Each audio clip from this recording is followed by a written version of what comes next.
যে আমরা টপিক 1 পড়লাম, টপিক 2 পড়লাম, টপিক 2 পড়ার পর আজকে আমরা যেটাতে অ্যাটেন্ড করতেছি সেটা হচ্ছে টপিক 3। তাহলে গতদিনে আমরা একটু 1 মিনিটের জন্য একটু আলোচনা করি। গতদিন আমরা কি করছিলাম? টপিক 1 এর মধ্যে আমরা বেশ কিছু পড়ছিলাম, কোষ প্রাচীর, কোষ ঝিল্লি পড়ছিলাম, জীবকোষ পড়ছিলাম। টপিক 2 এর মধ্যে আসার পর আমরা দেখলাম যে সাইটোপ্লাজমীয় যে অঙ্গাণুগুলো আছে সেই সাইটোপ্লাজমীয় অঙ্গাণুগুলোকে আমরা দুই ভাগে করে দিলাম। একটা হচ্ছে ঝিল্লিবদ্ধ অঙ্গাণু আর একটা কি ঝিল্লিবিহীন অঙ্গাণু। এখন ঝিল্লিবদ্ধ অঙ্গাণুগুলো আমরা একটা টেকনিক দিছিলাম, সেটা কি মেগলা পথ। সেই মেগলা পথ ধরেই আমরা কাজ করতেছিলাম, mitochondria, endoplasmic reticulum, Golgi body বা গোলজি অ্যাপারাটাস, একটা হচ্ছে লাইসোজোম। এই পর্যন্ত আমরা গতদিন করছিলাম, যেটা ছিল আমাদের টপিক 2 এর অংশ। এখন আমরা যেটাতে চলে যাব সেটা হচ্ছে টপিক 3। টপিক 3 এর মধ্যে আমরা যাব হচ্ছে সাইটোপ্লাজমীয় অঙ্গাণু যে ঝিল্লিবদ্ধ অঙ্গাণুগুলো রয়েছে তারই যে বাকি অংশটুকু আছে। মেঘলা পর্যন্ত আমরা করছিলাম, তাই না? আমরা গতদিন যে পর্যন্ত করছিলাম আমরা বলছিলাম যে একটু আমরা ওইখান থেকে আবার শুরু করি। আজকে আমরা যেটা শুরু করতেছি সেটা হচ্ছে টপিক 3, টপিক 03। ঠিক আছে? তাহলে হচ্ছে দেখো সাইটোপ্লাজমীয় যে অঙ্গাণুগুলো আছে, সাইটোপ্লাজমীয় অঙ্গাণু, এই অঙ্গাণুগুলোকে আমরা কয়টা ভাগ করছি বলো তো? দুই ভাগ। ঠিক আছে? একটা করছিলাম আমরা ঝিল্লিবদ্ধ অঙ্গাণু, ঝিল্লিবদ্ধ অঙ্গাণু আর একটা কি ঝিল্লিবিহীন অঙ্গাণু। আচ্ছা, আমি গতদিন একটা কথা বলছিলাম, সেটা হচ্ছে যে আরেকটু বলি। কখনোই আমরা কি বলে যে অঙ্গাণুগুলো যেগুলো আছে ওগুলো আমরা ডাইরেক্ট মুখস্থ করে করবো না, যে মাইটোকন্ড্রিয়া আছে, এন্ডোপ্লাজমিক রেটিকুলাম আছে, গোলজি অ্যাপারাটাস কোথায় কোনটা আছে, ওইভাবে আমরা করবো না। আমরা কিভাবে করবো? আমরা সিরিয়াল অনুযায়ী করবো, যে মাইটোকন্ড্রিয়া আছে, এরপরে আছে এন্ডোপ্লাজমিক রেটিকুলাম, এরপরে আছে গোলজি অ্যাপারাটাস, এইভাবে একটার পর একটা, একটার পর একটা, একটার পর একটা করবো। আচ্ছা, তাহলে আমরা বলছিলাম যে ঝিল্লিবদ্ধ যে অঙ্গাণুগুলো আছে এগুলো কি বলতো? মেলা PATH। এখানে কিন্তু একটা টেকনিক আমরা দেখছি যে দেখা যাচ্ছে এন্ডোপ্লাজমিক রেটিকুলাম প্রথমত মাইটোকন্ড্রিয়া আমরা পড়ছি, এরপর আমরা যখন এন্ডোপ্লাজমিক রেটিকুলামে গেলাম তখন দেখলাম যে এন্ডোপ্লাজমিক রেটিকুলাম দুই ভাগে হয়ে গেল। গতদিন আমরা টপিক 2 এর মধ্যে এটা পড়ে ফেলেছি। যে সকল ভাইরা আজকে টপিক 3 তে নতুন দেখতেছো তাদের ক্ষেত্রে বলতেছি আমাদের টপিক 1 হয়ে গেছে, টপিক 2 হয়ে গেছে। অবশ্যই তোমরা টপিক 1 2 দেখার পর টপিক 3 তে আসবে, না হলে লেকচারটা খুব বোঝা যাবে না। তাহলে আমরা বুঝতে পারলাম যে তোমার মাইটোকন্ড্রিয়া আমরা পড়ছি, তারপরে দেখো এই সিকোয়েন্সটা কিন্তু মেইনটেইন করা হয়েছে উৎপত্তির দিকের উপর ভিত্তি করে। দেখো এন্ডোপ্লাজমিক রেটিকুলামকে দুই ভাগে ভাগ করছিলাম না, মসৃণ, অমসৃণ। তখন আমরা বলছিলাম, একটা নোট দিছিলাম, অমসৃণ থেকে তৈরি হয়েছে কি মসৃণ। দেখো মসৃণ থেকে তৈরি হয়েছে কি গোলজি অ্যাপারাটাস, গোলজি অ্যাপারাটাস থেকে কি তৈরি হয়েছে? কথা বোঝা গেছে? এই জন্য আমাদের মাথায় রাখতে হবে, যদি প্রশ্ন আসে, আমি ওই দিন অবশ্যই এটা লেখাই একটু লিখে ওইটাতে লিখে নিতে পারো। লাইসোজোমের এখানে উৎপত্তি যেটা ছিল, লাইসোজোমের ওই উৎপত্তিটাতে একটু লিখে ফেলো যে তোমার উৎপত্তি কোথা থেকে হয়? গোলজি বডি থেকে। বুঝা গেছে কথা? গোলজি বডি থেকে ওইখানে একটু লিখে ফেলো যে গোলজি বডি থেকে লাইসোজোমের উৎপত্তি হয়। আজকে আমরা যেটা করব সেটা হচ্ছে এই পথ। আর টপিক 4 এ করব আমরা ঝিল্লিবিহীন অঙ্গাণুগুলো। ঝিল্লিবিহীন অঙ্গাণুগুলো আমরা কি বলছিলাম টেকনিকটা যেন? রাবেয়া চৌধুরী মহিলা মন্ত্রী। ঠিক আছে? ওইটা থেকে আমরা প্রতিদিন সামনে দিন আমরা ইনশাআল্লাহ পড়ব। তাহলে হচ্ছে এই যে পথ, পথের মধ্যে আমরা কি কি বলছিলাম বলো তো? প্লাস্টিক, ভেরি ভেরি ইম্পর্টেন্ট একটা অঙ্গাণু। এরপর আমরা বলবো পারঅক্সিজম, পারঅক্সিজম। এখানে আমরা আরেকটা করব গ্লাইঅক্সিজম, গ্লাইঅক্সিজম।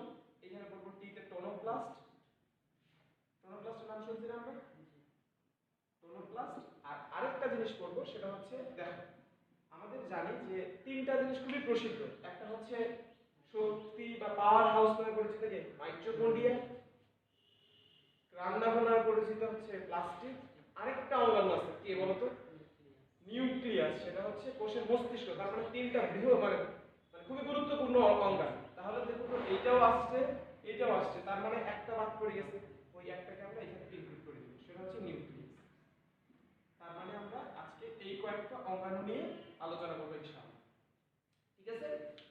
তাহলে আমরা অবশ্যই কিন্তু প্রত্যেকটা লেকচার, আমরা আগেও বলছি যে লেকচারগুলো আমরা এমনভাবে সাজানোর চেষ্টা করছি, প্রত্যেকটা লেকচার আগে তোমরা খাতায় তুলে নিবা, এক করে বই। আমরা প্রথম লেকচারের দিন বলছিলাম যে আমরা কিভাবে পড়াগুলো বুঝিয়েছি। প্রথমে আমরা লেকচার খাতা পড়বো, তারপরে বই পড়বো, দেন আমরা অনুশীলনমূলক প্রশ্ন যাব, যে প্রশ্নটা আমরা তৈরি করেছি, প্রশ্নটা দেওয়া হয়েছে। আর 4 নম্বরে আমরা যেটা দেবো সেটা হচ্ছে এক্সক্লুসিভ বিষয়টা জানার জন্য আরো আমরা দেখতে পারি। প্রথম লেকচারটা দেখলে আরো ভালো হবে। তাহলে আমরা এখন চলে যাব পথের মধ্যে। ঠিক আছে? দেখো পথের মধ্যে কি কি ছিল? মেঘলা পথের মধ্যে একটু উপরে লিখে রাখি আমরা, মেঘলা পথ, PATH, তাহলে আমাদের এইটা কি কাজ শেষ। টপিক 2 আচ্ছা PATH পথ, ঠিক আছে। তাহলে এইটার কাজ আমাদের এটা ছিল আমাদের টপিক 2। আজকে আমরা এই টপিক 3 এর মধ্যে আসছি, ঠিক আছে। টপিক 3 এর মধ্যে প্রথমটা কি বলছি বলো তো? প্লাস্টিক। প্লাস্টিক কিন্তু ভেরি ভেরি ইম্পর্টেন্ট একটা অঙ্গ, কথা বোঝা গেছে? তাহলে এই হলো প্লাস্টিক। আচ্ছা আমরা সাইটোপ্লাজমের আমাদের বিষয় দিয়ে আমরা প্লাস্টিকে চলে আসি। দেখো আমরা কিন্তু ছোট থেকে কিন্তু প্লাস্টিক সম্বন্ধে কম বেশি সবাই জানি, ঠিক আছে। যেগুলো আমরা জানি তা তো জানি, তার সাথে আমাদেরকে এইবার যেহেতু আমরা কি এইচএসসি তে চলে আসছি, ঠিক আছে, মানে 12 বছরের যেটাকে বলে আর কি সাধনা, ঠিক আছে। তাহলে যেহেতু মানে এইবার কিছুটা এরকমই বলা চলে, কেউ যদি মেডিকেলে উঠে হালকা পাতলা করতে হয় এগুলো নিয়ে, খুব একটা এগুলো নিয়ে পড়ালে মানব সম্পর্কিত, যেহেতু আমরা মানুষের চিকিৎসা করি। কিন্তু অনার্সে যদি কেউ বায়োলজি নিয়ে পড়ে তাহলে ওটাকে আরো বিস্তার করতে হবে। কিন্তু মানে এক কথায় বলা যায় যে একটা মিনিমাম লেভেলের পড়া করে নিতে হবে লাস্ট বারের মতো, এরকম একটা বলা যায় আর কি। হ্যাঁ, যে মিনিমাম লেভেলের একটা পড়া লাস্ট বারের মতো বুঝে নিতে হবে, যে প্রশ্নগুলো আমাদের কিরকম করে আসতেছে, মানে এক কথায় যাতে মূল জিনিসগুলো আমরা মাথার মধ্যে রাখতে পারি। পরীক্ষায় কোশ্চেন আসতেছে কিরকম এবং মূল জিনিসটা কি বলতেছে, এইচএসসি তে কিরকম কোশ্চেনগুলো আসতেছে। আমরা কোশ্চেন বুঝি না দেখি সমস্যা হয়, এমনিতেই তো পড়তে ভয় লাগে, তার উপর আরেক সমস্যা, ঠিক আছে। তাহলে আমরা এই সমস্যাগুলোকে দূর করার চেষ্টা করতেছি ইনশাআল্লাহ। তাহলে আমরা দেখি প্লাস্টিক সম্পর্কে আমরা বলছিলাম যে আমরা যখন অঙ্গাণুগুলো পড়ব তখন কয়েকটা সিকোয়েন্স মেইনটেইন করে পড়ব। কি কি সিকোয়েন্স বলছিলাম? এক নম্বরে পড়ব কি, যদি বিজ্ঞানীদের কোনো অবদান থাকে, এক নম্বরে আমরা বিজ্ঞানীদের অবদান পড়ব। দুই নম্বরে আমরা কি পড়ব বলো তো? ভৌত গঠন, যে তার বা গাঠনিক উপাদান কি কি অংশ নিয়ে গঠিত হয়। তিন নম্বরে আমরা পড়ব হচ্ছে রাসায়নিক গঠন, ঠিক আছে। আর শেষে তো কাজটা পড়বে, ঠিক আছে। আচ্ছা ওইভাবেই আমরা পড়ব। তাহলে প্লাস্টিক আমরা সবাই জানি যে প্লাস্টিক এটা কিন্তু একটা কমন কোশ্চেন, যে উদ্ভিদ দেহের সর্ববৃহৎ অঙ্গাণু কোনটি? যেহেতু প্লাস্টিক করতেছে প্লাস্টিকের হবে, ঠিক আছে। তাহলে এই এটা একটু লিখে ফেলো, এটা সবাই জানে যদিও। উদ্ভিদ দেহের সর্ববৃহৎ অঙ্গাণু, উদ্ভিদ দেহের সর্ববৃহৎ অঙ্গাণু, ঠিক আছে। আর এই প্লাস্টিকটা কি আবিষ্কার করছিল? বিজ্ঞানী শিম্পার। শিম্পার, হ্যাঁ বিজ্ঞানী শিম্পার এই প্লাস্টিকের অবদান রাখছিল, ঠিক আছে। বিজ্ঞানী শিম্পার লিখে ফেলো, যে বিজ্ঞানী শিম্পার প্লাস্টিক ইয়া করছিল, উদ্ভিদের সর্ববৃহৎ অঙ্গাণু এবং হচ্ছে শিম্পার, বাস এই দুইটা নাম মনে রাখলে আমাদের যথেষ্ট। এবার আমরা চলে যাব যে গাঠনিক অংশে যাওয়ার আগে আমরা একটু দেখব, যেহেতু প্লাস্টিকের একটা প্রকারভেদ বলতে কিছু একটা আছে, ঠিক আছে। এর আগে যেহেতু আমরা এন্ডোপ্লাজমিক রেটিকুলামতে পড়ছিলাম মসৃণ অমসৃণ, তার মানে বিজ্ঞানীদের পরে গাঠনিক উপাদানের আগে যদি প্রকারভেদ থাকে তাহলে কি করব? প্রকারভেদ করব। প্রকারভেদ প্লাস্টিক, প্লাস্টিককে আমরা কয় ভাগে ভাগ করি সবাই জানি? তিন ভাগে, ঠিক আছে। ক্লোরোপ্লাস্ট, আরেকটা কি দেখি না,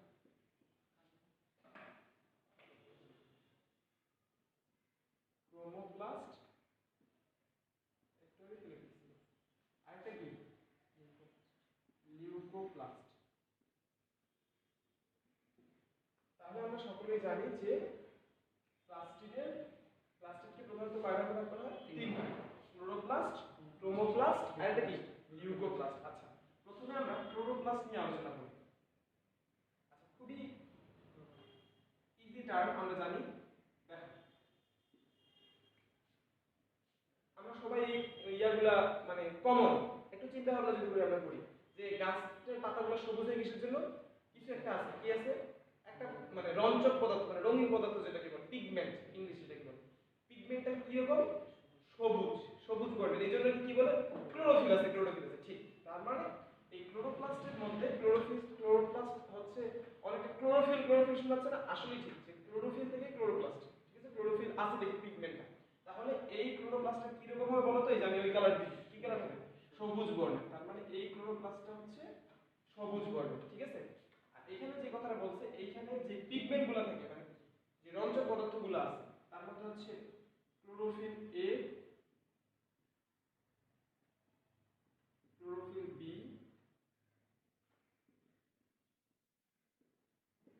আর এগুলো খুব কম পরিমাণে থাকে যদিও, সরি ক্যারোটিন আর হচ্ছে জেনথিন।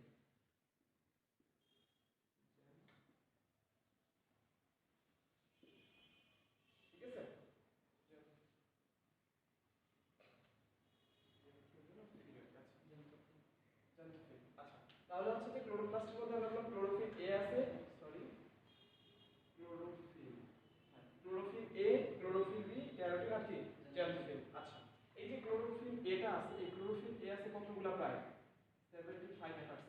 বুঝা গেছে কথা? আর এটা হচ্ছে 25%।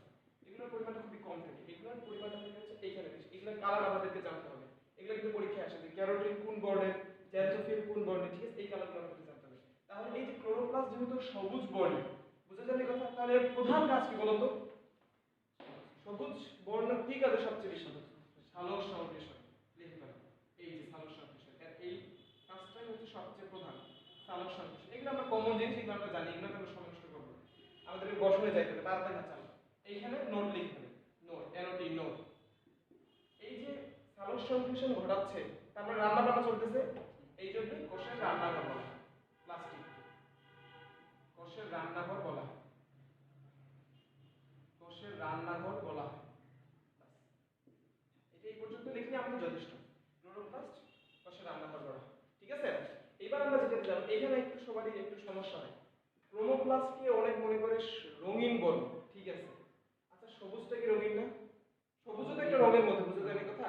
কিন্তু ক্রোমোপ্লাস্ট মানে রঙিন, কিন্তু কি বাদে? সবুজ বাদে। বুঝা গেছে কথা? ক্রোমোপ্লাস্ট মানে কি বলতো? রঙিন, তবে কি সবুজ বাদে। যদি কোনো কারণে সেটা সবুজ হয়ে যায়, তাহলে সেটা কি হয়ে যাবে? ক্লোরোপ্লাস্ট আবার হয়ে যাবে। কথা বুঝা গেছে? তার মানে ক্লোরোপ্লাস্ট হচ্ছে শুধু সবুজ, আর ক্রোমোপ্লাস্ট হচ্ছে সবুজ বাদে হলুদ, লাল, নীল, গোলাপি যা আছে। বুঝা গেছে কথা? আচ্ছা, এখানে কি কি প্রধান উপাদানগুলো আছে? আচ্ছা, এখানে কি ক্লোরোফিল থাকবে? না, ক্লোরোফিল থাকলে কি হয়ে যাবে সেটা? ক্লোরোপ্লাস্ট। তাহলে এখানে থাকবে হচ্ছে ক্যারোটিন। এই যে ক্যারোটিন, এখানে এগুলা থেকেও বেশি পরিমাণে ক্যারোটিন, তারপরে হচ্ছে জ্যান্থোফিল, জ্যান্থোফিল, এই দুটো বেশি করে থাকে, ক্যারোটিন আর জ্যান্থোফিল। এখন আমাদেরকে করতে হবে এই দুটো কালারগুলো কি রকম। খুবই ইজি। ওতে হচ্ছে কমলা, ঠিক আছে? আর এই দেখো, মানে জ্যান্থো গত গত কথাটা এক লাইন না, আর হটা একটু নিচে চলে আসছে না, হতে কি হলুদ, মনে থাকবে না? আচ্ছা, তাহলে হচ্ছে ক্যারোটিন হচ্ছে কমলা, আর জ্যান্থোফিল কি হলুদ, হটা হচ্ছে একবারে নিচে চলে আসছে, হলুদ। এখন দেখো, তাহলে এই যে ইয়াটা আছে তোমার, ক্লোরোপ্লাস্টটা আছে, আমরা এইটা তো ক্লোরোপ্লাস্টটা তো উদ্ভিদের প্রায় সব জায়গাতেই ক্লোরোপ্লাস্ট থাকে, যেহেতু উদ্ভিদগুলো দেখতে সবুজ। তাহলে ক্লোরোপ্লাস্ট প্রধানত কোথায় কোথা থেকে আমরা দুটো চিন্তা করি, লিখে ফেলো। রঙিন ফুল, গাজরের মূল, বুঝতে যায় এই কথা? এরকম যে জায়গাগুলো আসে লিখে ফেলো, রঙিন ফুল, তারপর হচ্ছে গাজরের মূল, ইত্যাদি জায়গাগুলো। এগুলো কম, এগুলো থেকে প্রশ্ন আসে না, এগুলো ছোট ছোট না, ঠিক আছে? এগুলো জাস্ট একটু লেকচারটার জন্য সাজাইতে রাখতেছে, এই জন্য আমরা লেখাটা লিখতেছি। যেগুলো দরকার হবে আমি বলে দেবো যে এগুলো খুব ইম্পর্টেন্ট। আচ্ছা, এই যে এই দুটো খুবই ইম্পর্টেন্ট, যে কালারটা, এটা ভার্সিটির জন্য ভেরি ভেরি ইম্পর্টেন্ট। আচ্ছা, এরপরে আমাদেরকে যেটা জানতে হবে, তাহলে এর কাজ কি? এর কাজ কি খাদ্য উৎপাদন করা? এর কাজ অবশ্যই খাদ্য উৎপাদন করা। এর প্রধান কাজ হচ্ছে কি বলতো? পরাগায়নে সাহায্য করা। এই যে রঙিন, রঙ্গমঞ্চ, ঠিক আছে? পরাগায়নে সাহায্য করা, এটা জানি আমরা, পরাগায়নে সাহায্য করা। হ্যাঁ, পরাগায়নে সাহায্য করা, বাস লিখে ফেলো এটা বাস। এবার এই যে লিউকোপ্লাস্টটা একটু আমাদের ইয়া আছে, ইম্পর্টেন্ট আছে, ঠিক আছে? আচ্ছা, লিউকোপ্লাস্ট নামটা অনেকটা ইয়া কি বলে, যে শ্বেত রক্তকণিকার আরেকটা নাম কি বলতো? লিউকোসাইট না? না, ওটা লিম্ফোসাইট না, ওটা তো লিম্ফোসাইট দুই ভাগে ভাগ করা হয়েছে, ঠিক আছে? ওটা তিনটা নাম আছে, তার মধ্যে ওই রকমই নামটা, ঠিক আছে? লিউকো, ওই কথাটা হচ্ছে সাদা বর্ণের, বুঝা যায় কথা? তার মানে হচ্ছে বর্ণহীন এক কথা, ঠিক আছে? বর্ণহীন মানে কথাটা কিন্তু আল্লাহ কিন্তু ভালোই কাজ করছে। দেখো, এই দেখো, এটা হচ্ছে সবুজ, তারপরে তোমার কি বলে যে সবুজ বাদে রঙিন সব, তাহলে আরেকটা তো কিছু লাগবে, সাদাটা লাগবে না, তাহলে হচ্ছে ওই এই দুইটা রঙিন বাদে সাদা কালো পৃথিবী, বুঝা গেছে? এই লিউকোপ্লাস্ট কি সাদা কালো পৃথিবী। আচ্ছা, এই লিউকোপ্লাস্টটা তাহলে প্রধানত কোথায় থাকবে বলতো? যেই সকল অংশে সূর্যের আলো পৌঁছায় না, এক কথায় শেষ, যেই সকল অংশে সূর্যের আলো পৌঁছায় না, বাস। এখন যদি আমরা একটু স্পেসিফিক ভাবে বলি, এটাতে আমরা প্রথম লাইন লিখব যে সকল জায়গায় সূর্যের আলো পৌঁছায় না। আর যদি স্পেসিফিক ভাবে বলি, তাহলে হচ্ছে তোমার ভূনিমস্ত কাণ্ড, মূল, বুঝে গেছে কথা? ভূনিমস্ত, ভূনিমস্ত কাণ্ড, মূল, ঠিক আছে? তাহলে ভূনিমস্ত কাণ্ড এবং যে মূলগুলো রয়েছে সেগুলোতে থাকে কি বলতো? লিউকোপ্লাস্ট। আচ্ছা, এখন আমাদেরকে একটা জিনিস বুঝতে হবে, সেটা হচ্ছে যে যেহেতু দেখো এর কাজ হচ্ছে খাদ্য কি উৎপাদন, আমরা প্রধান কাজগুলো নিয়ে বলতেছি, হচ্ছে পরাগায়নে সাহায্য করা, তাহলে উৎপাদন হলো পরাগায়নও ঘটালো, সঞ্চয়টা কাউকে করতে হবে। এর প্রধান কাজ কি বলতো? সঞ্চয়। বুঝা গেছে? আচ্ছা, আমরা যে খাদ্যগুলোর কথা বলি, যেমন আমরা সুষম খাদ্যের কথা বলি, যে সুষম খাদ্য 6টা জিনিস নিয়ে গঠিত, কার্বোহাইড্রেট, প্রোটিন, লিপিড, পানি, ভিটামিন, এগুলো বলি না? তাহলে প্রধান কি কি বলতো? কার্বোহাইড্রেট, প্রোটিন আর এটা কি লিপিড। তাহলে এই যে খাদ্য সঞ্চয় করার ক্ষেত্রে এখন তিন রকমের, প্রোটিন এক জাতের, লিপিড আরেক জাতের, এখন তিনজনকে কি একসাথে সঞ্চয় করতে পারবে না। এই জন্য কি করেছে, এই যে সঞ্চয়ের উপর ভিত্তি করে লিউকোপ্লাস্ট আবার কয় ভাগে ভাগ হয়ে গেছে? 3 ভাগে ভাগ হয়ে গেছে। এক নম্বর হচ্ছে অ্যামাইলোপ্লাস্ট।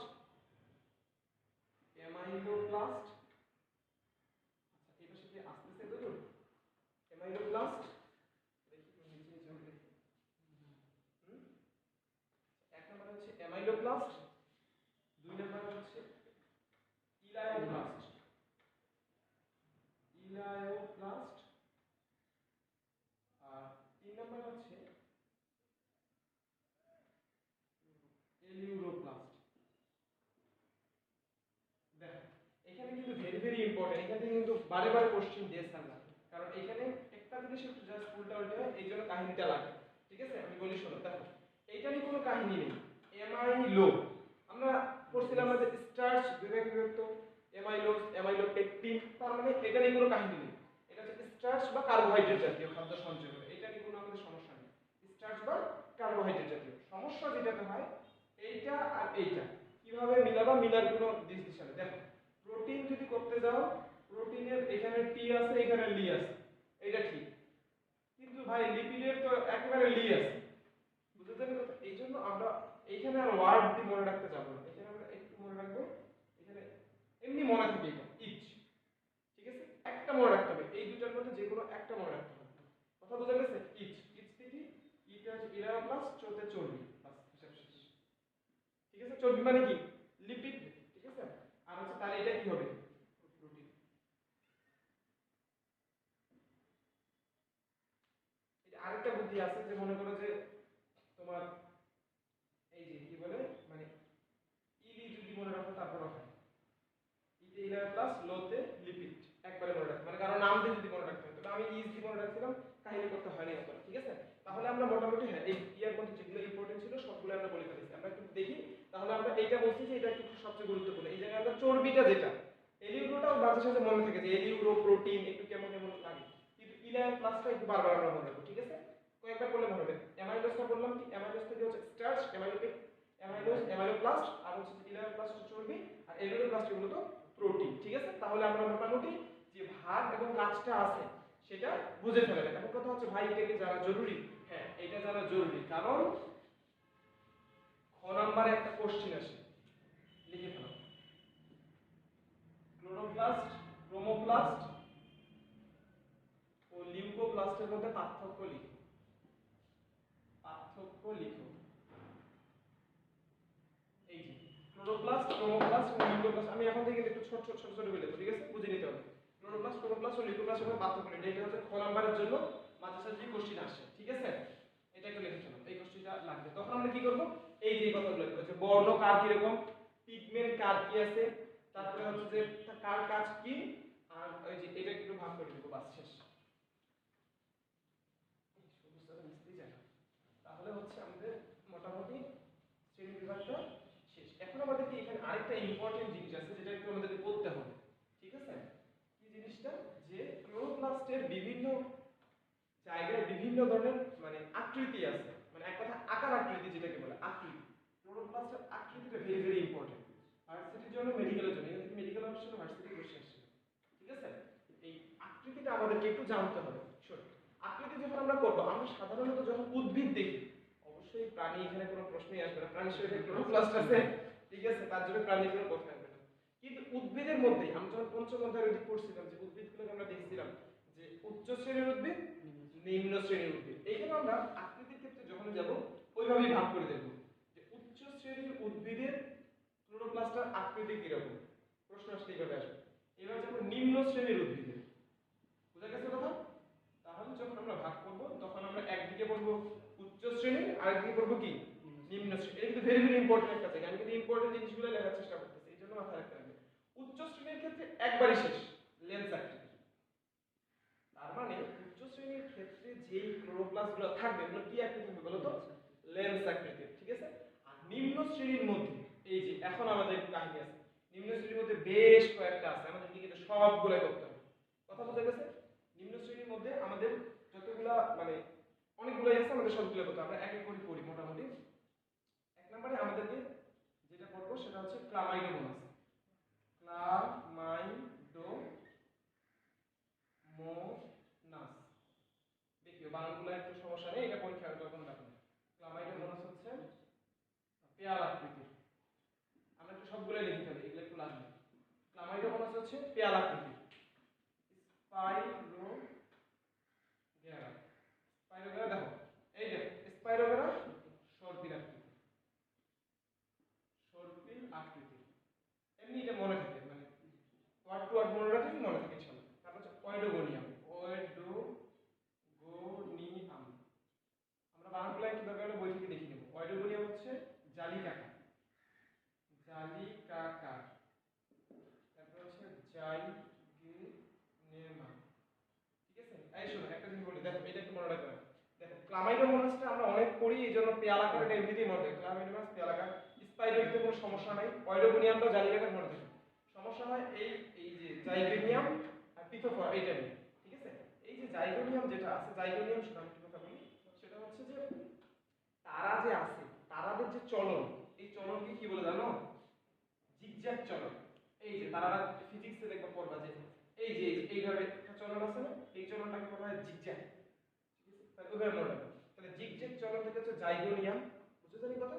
তাহলে এটা কি হবে বলো তো? কাদের চলন জিগজ্যাগ? তারকাকার, তারাদের, তারকাকার, ঠিক আছে? তারকাকার, তারকাকার হচ্ছে জিগজ্যাগ চলন। ওকে, আমরা একটু নিচের দিকে আসবো নাকি? এরপর হচ্ছে দেখো আমাদের আছে ইউলোথ্রিক্স। ইউলোথ্রিক্স, ইউলোথ্রিক্স, ইউলোথ্রিক্স কি রকম হবে বলো তো? গার্ডেল আকৃতি। এটা কিন্তু ইংলিশটা কিন্তু এর আগে কেউ জানতো না, এটা নতুন বইয়ে ইংলিশটা আসছে। ইংলিশটা কিন্তু ব্র্যাকেটে ছিল, বুঝা গেছে? গার্ডেল বা আংটি আকৃতি। অনেক জায়গায় আছে ফিতা আকৃতি, এজন্য সবগুলোই করতে হবে। ফিতা আকৃতি, ঠিক আছে? গার্ডেল বা ফিতা আকৃতি। আরেকটা আছে পিথোফোরা। পিথোফোরা, পিথোফোরা হচ্ছে গোলাকার।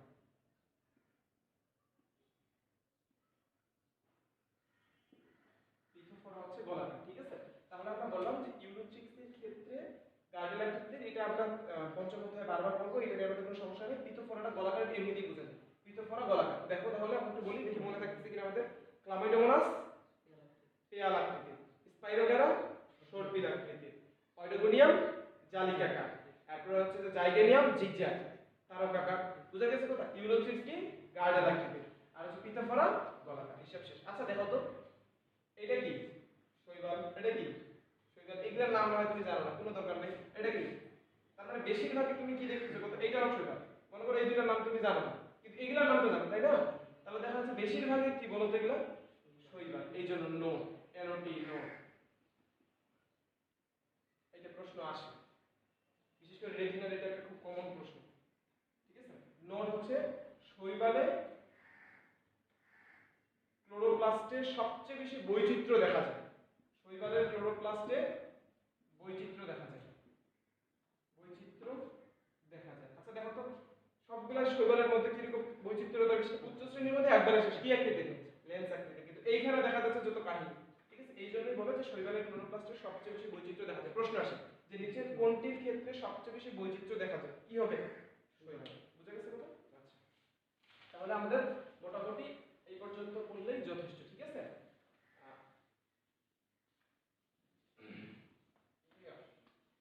এখন আমরা চলে যাব ভেরি ভেরি ইম্পর্টেন্ট, এবার আমাদেরকে মনোযোগ দিতে হবে, ঠিক আছে? এবার আমাদের গুরুত্বপূর্ণ জিনিস, ওই যে মনে আছে আমি গতদিন শিখাইছিলাম কিভাবে কোষচিত্রটা আসে? মনে করে এখানে একটা কোষের চিত্র দিল, এখানে মনে করে নিউক্লিয়াসটা আছে। গতদিন বলছিলাম এটা একটা অংশ দিল, তোমার বলে এটা হলো বি অংশ। বি অংশের গঠন ব্যাখ্যা করো, সেটা ছিল কি? মাইটোকন্ড্রিয়া ক্ষেত্রে। এখন মনে করো যে এরকম আরেকটা অংশ দিল, দি বললো যে সি অংশ, ঠিক আছে? এখন বললো যে সি অংশের গঠন ব্যাখ্যা করো, লিখে দাও বরাবর কোষে উদ্দীপকের সি অংশের,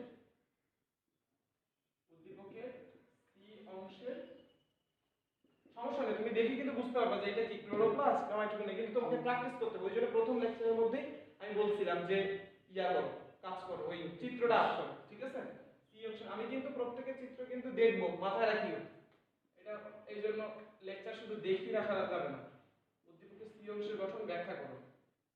করোনার কারণে বাড়ি আসতে দেখি আলসিয়ামি, ওগুলো করে লাভ নেই, ঠিক আছে? এই জন্য অবশ্যই প্রত্যেকেই চিত্র থেকে যে বাড়িটা চিন্তা দিচ্ছি, দুইটা করে হোমওয়ার্ক দিচ্ছি, এগুলো সবগুলো করতে লাগবে, ঠিক আছে?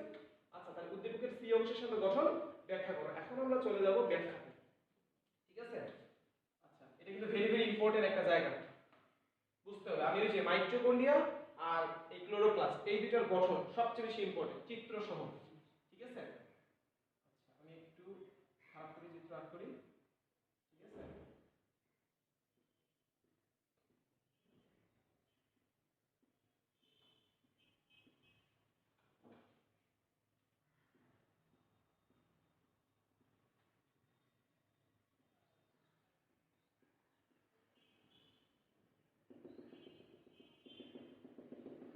আচ্ছা, আমরা সবাই একটু আঁক করি এটা।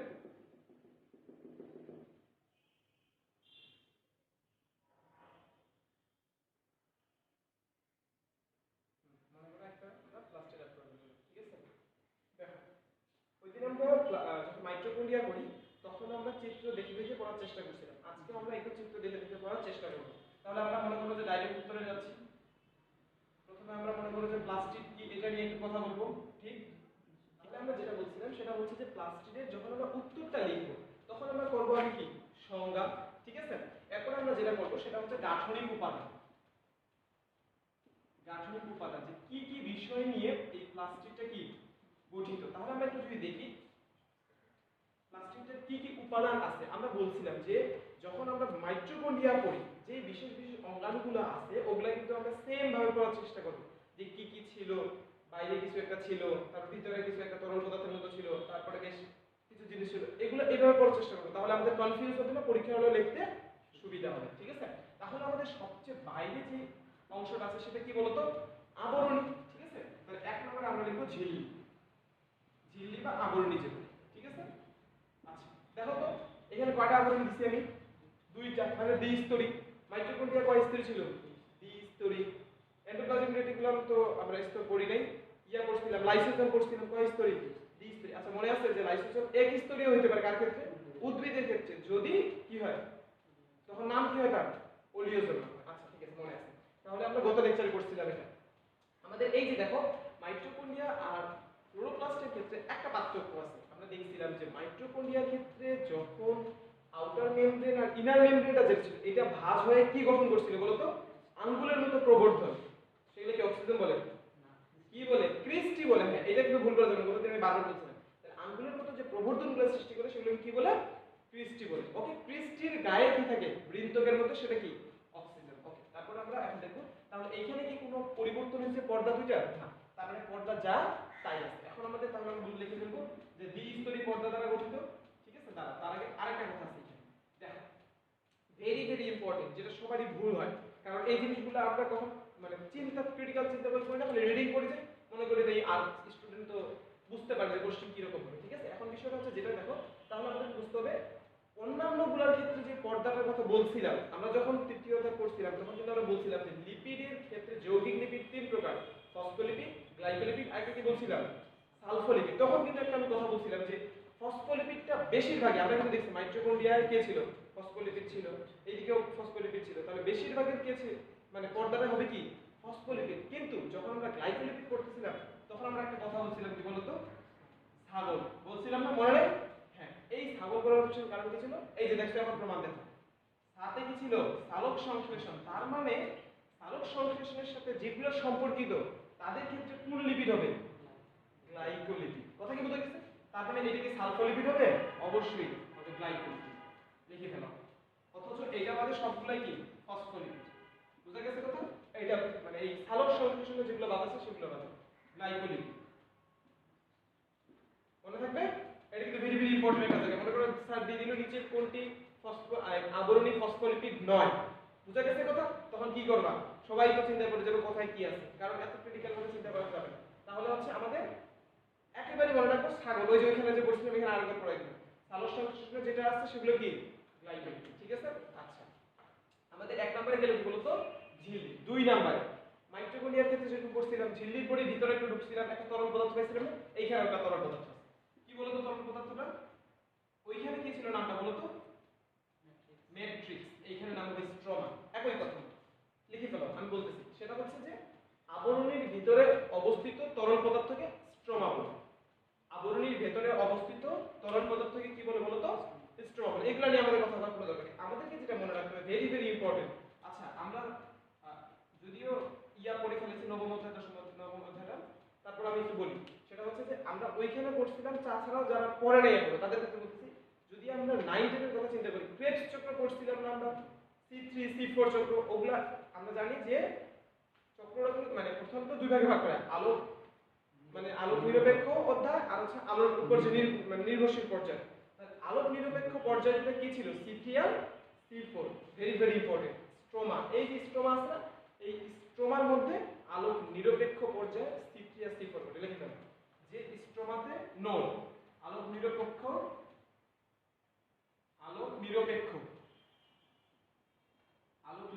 C3 ও C4 ঘটে স্ট্রোমাতে। এটা কিন্তু প্রশ্ন আসবে যে আলোক নিরপেক্ষ পর্যায়টি কোথায় ঘটে?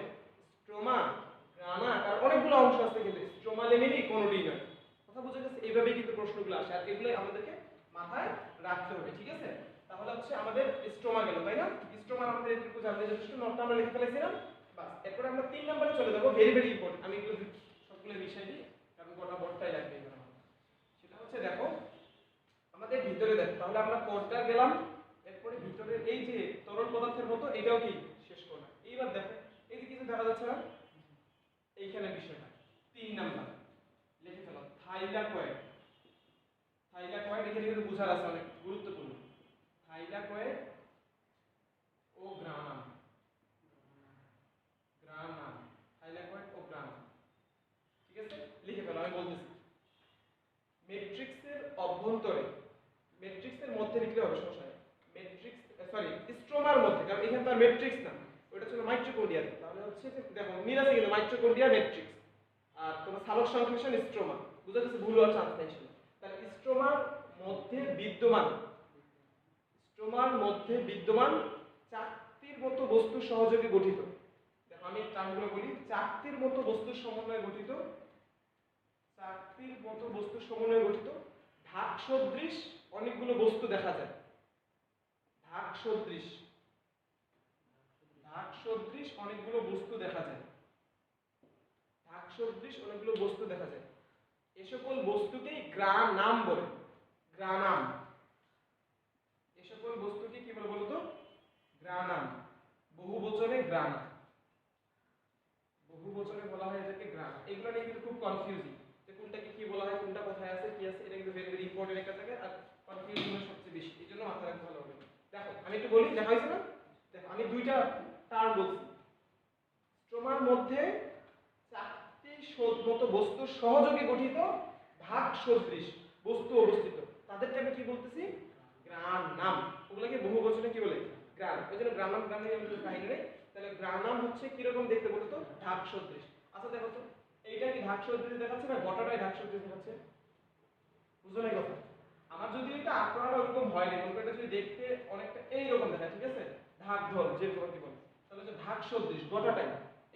এইটা হচ্ছে গ্রাম। বুঝা গেছে কথা? আর এই যে দেখো, এটা একটা চাকতির মতো না? এগুলোই হচ্ছে চাকতির মতো যেটা দেখতে, এটাকে বলা হচ্ছে থাইল্যান্ড। ঠিক আছে? তাহলে আমাদের এই দুটোর সমস্যা হবে। আর চাকতির মতো দেখতে যেটা, সেটাকে বলা হয় থাইলাকয়েড। ওইখানে লিখে ফেলো যে এখানে চাকতির মতো সদৃশ বস্তুটিকে বলে থাইলাকয়েড বা গ্রানাম ল্যামেলাম। থাইলাকয়েড বা গ্রানাম ল্যামেলাম। গ্রানাম ল্যামেলাম, দুইটা নাম। ঠিক আছে? চাকতির মতো দেখতে সদৃশ বস্তু, এইটা কিন্তু চিনতে হবে, এটা কিন্তু জরুরি। তাহলে চাকতির মতো বস্তুগুলোকে বলতেছিলাম আমরা কি বলতো? কি থাইলাকয়েড। আর থাইলাকয়েডের সমন্বয়ে গঠিত কি বলতো? গ্রানাম। ঠিকই আছে। আর বহুবচন হচ্ছে গ্রাম। ওকে? আচ্ছা, এখন আমাদেরকে যেটা ইয়াদ করতে হবে সেটা হচ্ছে গুরুত্বপূর্ণ। দেখো এইখানে এই যে একটা মনে করো থাইলাকয়েড, এই যে একটা থাইলাকয়েড, বুঝা যাবে কথা? এখন দুইটা থাইলাকয়েড একটা সংযোগ হইছে না? এই যে সংযোগ হইছে, এই সংযোগটাকে বলা হয় লেমেলা। কি লেমেলা? স্ট্রোমা লেমেলা। ঠিক আছে, ওইটাই হচ্ছে লেমিনি বহুবচনের কথা। তাহলে হচ্ছে যে লিখে ফেলো যে ওই ইয়ার মধ্যে, এই প্যারার মধ্যে, লিখে ফেলো যে দুটি থাইলাকয়েড পরস্পর যে নালীপথের মাধ্যমে যুক্ত থাকে, দুটি থাইলাকয়েড পরস্পর যে নালীপথের মাধ্যমে যুক্ত থাকে তাকে বলা হয় স্ট্রোমা লেমেলা বা লেমিনি। ঠিক আছে, দুটি থাইলাকয়েড পরস্পর যে নালীর মাধ্যমে যুক্ত থাকে সেই নালীটিকে বলা হয় স্ট্রোমা লেমিনি। দেখো তো এটা স্ট্রোমার মধ্যে আছে না, এই জন্য বলছে স্ট্রোমা লেমিনি। স্ট্রোমা লেমিনি। ঠিক আছে, লেমিনি বা লেমেলা, লেমিনি। ঠিক আছে, আচ্ছা এখন কথা হচ্ছে এখানে একটা গুরুত্বপূর্ণ জিনিস, এটা তোমাদের বইয়ে যদিও নাই তবে ইম্পর্টেন্ট জিনিস। এই স্ট্রোমা লেমিনির সংখ্যা কত? এই স্ট্রোমা লেমিনির সংখ্যা হচ্ছে 300 থেকে 400 টি। লিখে ফেলো এর সংখ্যা 300 থেকে 400 টি। এটা সাইড নোট, এটা বইয়ে নেই। স্ট্রোমা লেমিনির সংখ্যা হচ্ছে 300 থেকে 400 টি। স্ট্রোমা লেমিনির সংখ্যা 300 থেকে 400 টি। আচ্ছা দেখো তাহলে এখানে আরেকটা আমরা নোট দিব। এবার নিচে লিখো নোট, অ্যানোটি নোট। শুনো এখানে ভেরি ভেরি ইম্পর্টেন্ট একটা জায়গা। দেখো আমরা একটা বললাম গ্রানাম, আর তারপরে বহুবচনে ওটাকে বললাম গ্রানা। ঠিক আছে, বইয়ের মধ্যে দুইটা সংখ্যাতাত্ত্বিক মান আছে, এই সংখ্যাতাত্ত্বিক মান দুইটা আপনাদের বুঝতে হবে। আচ্ছা গ্রানাম কি নিয়ে গঠিত বলো তো? গ্রানাম কি নিয়ে গঠিত? চাকতির মতো অংশ নিয়ে গঠিত। চাকতিগুলোর নাম কি? থাইলাকয়েড। তার মানে এইদিকে থাকবে থাইলাকয়েড, থাইলাকয়েড। ঠিক আছে, এখন বিষয়টা হচ্ছে দেখো তো গ্রানাম মানটা বড় না গ্রানা কথাটা বড়? গ্রানাম কথাটা বড় না? এই জন্য দেখো 10 থেকে 100 কথা বুঝতে নেই, 10 থেকে 100 টি আর 40 থেকে 60 টি। তোমাদের এই যে প্লাস্টিকটা যেটা আছে এখানে দেখো দুইটা সংখ্যাতাত্ত্বিক মান আছে, একটা হলো 10 থেকে 100, একটা 40 থেকে 60। কিন্তু সমস্যা হওয়ার কথা, মনে করো প্রশ্ন আসছে যে প্রত্যেকটি ক্লোরোপ্লাস্টের মধ্যে কতগুলো গ্রানা থাকে, তখন কনফিউজ 10 থেকে 100 না 40 থেকে 60। কথা বুঝতে জানি, তখন চিন্তা করবা 100 কথাটা বড়, গ্রানাম কথাটা কি বড়, তার মানে গ্রানামের সাথে যাবে কোনটা? 10 থেকে 100। এখন বিষয় হচ্ছে যে গ্রানাম কি নিয়ে গঠিত? থাইলাকয়েড নিয়ে গঠিত। তাহলে হচ্ছে যে বুঝাই যাচ্ছে। ঠিক আছে, তাহলে গ্রানাম হচ্ছে 10 থেকে 100 টি থাইলাকয়েড, এই যে এরকম 10 থেকে 100 টি থাইলাকয়েড নিয়ে গ্রানাম গঠিত। আর প্রতিটি মানে তোমার প্লাস্টিকের মধ্যে গ্রানা থাকে হচ্ছে 40 থেকে 60 টি। গ্রানা কথাটা ছোট, 40 থেকে 60 কথাটা বড় অংশটা 40 থেকে, হ্যাঁ ঠিক আছে, বড় অংশটা 40 থেকে 60 থাকে একটা ক্লোরোপ্লাস্টের মধ্যে। ঠিক আছে, আচ্ছা তাহলে এটা আমরা আশা করি বুঝতে পারছি। ঠিক আছে, এখানে একটা এই যে এটা লিখছি না, এর নিচে একটা আমরা ক নাম্বার কোশ্চেন লিখব। ক নাম্বার কোশ্চেন আছে কোয়ান্টাজম কি? কোয়ান্টাজম কি? এটা কিন্তু কোশ্চেন ভেরি ভেরি ইম্পর্টেন্ট একটা কোশ্চেন যে কোয়ান্টাজম কি? কোয়ান্টাজম কি? লেখা হয়েছে? লেখা হয়নি? দেখো উত্তর, থাইলাকয়েডের মধ্যে অবস্থিত, থাইলাকয়েডের মধ্যে এই যে থাইলাকয়েড আছে না, এই থাইলাকয়েডের মধ্যে অবস্থিত ক্লোরোফিল অণুর সমন্বয়ে গঠিত বস্তুকে কোয়ান্টাজম বলে। থাইলাকয়েডের মধ্যে অবস্থিত ক্লোরোফিল অণু নিয়ে, ক্লোরোফিল, থাইলাকয়েডের মধ্যে অবস্থিত ক্লোরোফিল অণুর সমন্বয়ে গঠিত বস্তুকে কি বলে বলতো? কোয়ান্টাজম বলে। মনে থাকবে? বাস, এটা কোন নাম্বারের জন্য আমরা করব। ঠিক আছে, এখন আমরা যেটা করব, আমরা 3 বললাম কিন্তু না, এবার আমরা 4 যাব। এবার লিখো photosynthetic unit. Photosynthetic, photosynthetic unit, photosynthetic unit ও এটিপি সিনথেসিস, এটিপি সিনথেসিস। ঠিক আছে, এটা হচ্ছে আমাদের 4 নাম্বার টপিক। আমরা কিন্তু যখন উত্তর লিখব তখন কিন্তু আমরা এইভাবে একটা পর একটা আমরা একেবারে উত্তরের মধ্যে করে সাজাচ্ছি। ঠিক আছে, তাহলে হচ্ছে ফটোসিনথেটিক ইউনিট। আচ্ছা বলো তো ফটোসিনথেসিস মানে সালোক সংশ্লেষণে সাহায্য করে কোনটি? ক্লোরোফিল। ক্লোরোফিল থাইলাকয়েডের মধ্যে ক্লোরোফিল অণুগুলোকে কি বলতেছে? কোয়ান্টাজম। বুঝতে যাবে কথা? তার মানে এই যে ফটোসিনথেটিক ইউনিট হিসেবে কোনটা কাজ করে বলো তো? কোয়ান্টাজম। ঠিক আছে, লিখে দাও যে থাইলাকয়েডের কোয়ান্টাজম ফটোসিনথেটিক ইউনিট হিসেবে কাজ করে, মানে ফটোসিনথেসিস সালোক সংশ্লেষণ ঘটাতে সাহায্য করে। ঠিক আছে, এই যে কোয়ান্টাজম ফটোসিনথেটিক ইউনিট হিসেবে কাজ করে। প্রশ্ন আসতে পারে ফটোসিনথেটিক ইউনিট হিসেবে কাজ কোনটি কাজ করে? ঠিক আছে, আর এখানে এটিপি সিনথেটিক থেকে এখানে এটিপিটা সিনথেসিস হয়। প্রধানত কোথায় বলো তো? মাইটোকন্ড্রিয়া। বুঝা গেছে? এটা নিয়ে আমাদের টাইম দেওয়ার দরকার নেই। এবার আমরা চলে যাব 5 নম্বরে। 5 নম্বরের মধ্যে আমরা লিখব, আচ্ছা ইয়াতে আমরা এরকম দেখো অনেকগুলো জিনিস কিন্তু প্রায় সেম। এখানে এটা শুধু একটু বেশি আর এটা বেশি। ওইখানে একটা কোর্স ছিল মনে আছে? ডিএনএ আর কি ছিল? রাইবোজোম ছিল না? এরও ডিএনএ আর রাইবোজোম আছে। লিখে নাও 5 নম্বর, রাইবোজোম ও ডিএনএ, ডিএনএ। ঠিক আছে, তার মানে এই যে তোমার হচ্ছে অংশটা তরল পদার্থটা যেটাকে স্ট্রোমা বলতেছি, এর মধ্যে কি আছে বলতো রাইবোজোম আর ডিএনএ আছে, ঠিক আছে? আমরা কিন্তু নিচে এটা লিখবো যে কথা থাকে। এখন বিষয় হচ্ছে এই যে ডিএনএ এখানে একটা স্পেসিফিক মান আছে, ওইখানে আমরা বলছিলাম গোল, ওইখানে কি ডিএনএ মান দেওয়া ছিল যে ডিএনএ কয়টা থাকে, না এইখানে একটা মান আছে। আচ্ছা ডিএনএ কথাটা, ডিএনএ কয় সূত্র, দ্বি সূত্র না, ওই ডি থেকে আসলে দুই সূত্র। হ্যাঁ এবার মনে রাখবেন যে রাইবোজোম এটা সরি ডিএনএ থেকে কতগুলো 200টা, দো দি 2 সূত্র, বুঝা গেছে কথা? তাহলে মাথা থাকবে 200টা, যেহেতু মান দেওয়া আছে সেহেতু ইম্পর্টেন্ট, আমরা বুঝতে পারছি কোশ্চেন কি রকম আসে। তাহলে যদি কোনো কারণে আমাদের প্রশ্ন দেয় যে ও আচ্ছা এখানে একটা নোট, সুন্দর করে ছোট নোট, যে নোট রাইবোজোম ও ডিএনএ এই তোমার স্ট্রোমাতে থাকে, রাইবোজোম এবং ডিএনএ স্ট্রোমাতে থাকে, রাইবোজোম এবং ডিএনএ তোমার স্ট্রোমাতে থাকে, ঠিক আছে? আচ্ছা এখানে আমি একটা জিনিস ছাড়া গেছে, দেখো তো এই দিক দেখো, আমরা বলছিলাম যখন স্ট্রোমা করতেছিলাম তখন বললাম আলোক নিরপেক্ষ পর্যায়গুলো ঘটে কোথায় বলতো, স্ট্রোমাতে। আর যখন এই যে গ্রানা বললাম না, থাইলাকয়েড গ্রানা গ্রানা, এইখানে নোট নোট আলোক নির্ভরশীল পর্যায়গুলো ঘটে হচ্ছে গ্রানাতে। হ্যাঁ আলোক নির্ভরশীল পর্যায়গুলো ঘটে গ্রানাতে, গ্রানাতে। দেখো খুবই ইজি, কেন বলো তো? গ্রানার মধ্যে, গ্রানা মানে কি থাইলাকয়েড, থাইলাকয়েড মানে কোয়ান্টাজম, থাইলাকয়েডের মধ্যে ক্লোরোফিল থাকতেছে না, ক্লোরোফিল তো আলোক সংশ্লেষণের মানে ফটোসিনথেসিস আলোক সংশ্লেষণ, তাহলে খুবই ইজি আলোক নির্ভরশীল ওই পর্যায়টা, বুঝা গেছে কথা? এই জন্য আলোক নির্ভরশীলগুলো ঘটবে হচ্ছে কোথায়, গ্রানাতে। আর তোমার হচ্ছে যে আলোক মানে তোমার হচ্ছে নিরপেক্ষ যেটা C3 C4 ক্রেবস চক্র যেটা, সেটা ঘটবে হচ্ছে স্ট্রোমা। মনে থাকবে, ভেরি ভেরি ইম্পর্টেন্ট একটা জায়গা, এটা মনে থাকে খুব কমন একটা প্রবলেম জায়গা। আর এটা তো আমরা লিখে ফেলেছি, নোট স্ট্রোমাতে কি থাকে, রাইবোজোম আর ডিএনএ থাকে, বাস। আমাদের মোটামুটি প্লাস্টিডের যে তোমার গঠন, ঠিক আছে, এটা কিন্তু কোশ্চেনের জন্য ভেরি ভেরি ইম্পর্টেন্ট একটা জায়গা, ঠিক আছে? এই জন্য আমাদেরকে মাথায় রাখতে লাগবে যে কি রকম করে আমরা ব্যাখ্যাটা দিব। আমরা কিভাবে ব্যাখ্যাটা দিব আমি আরেকবার বলে ফেলাই।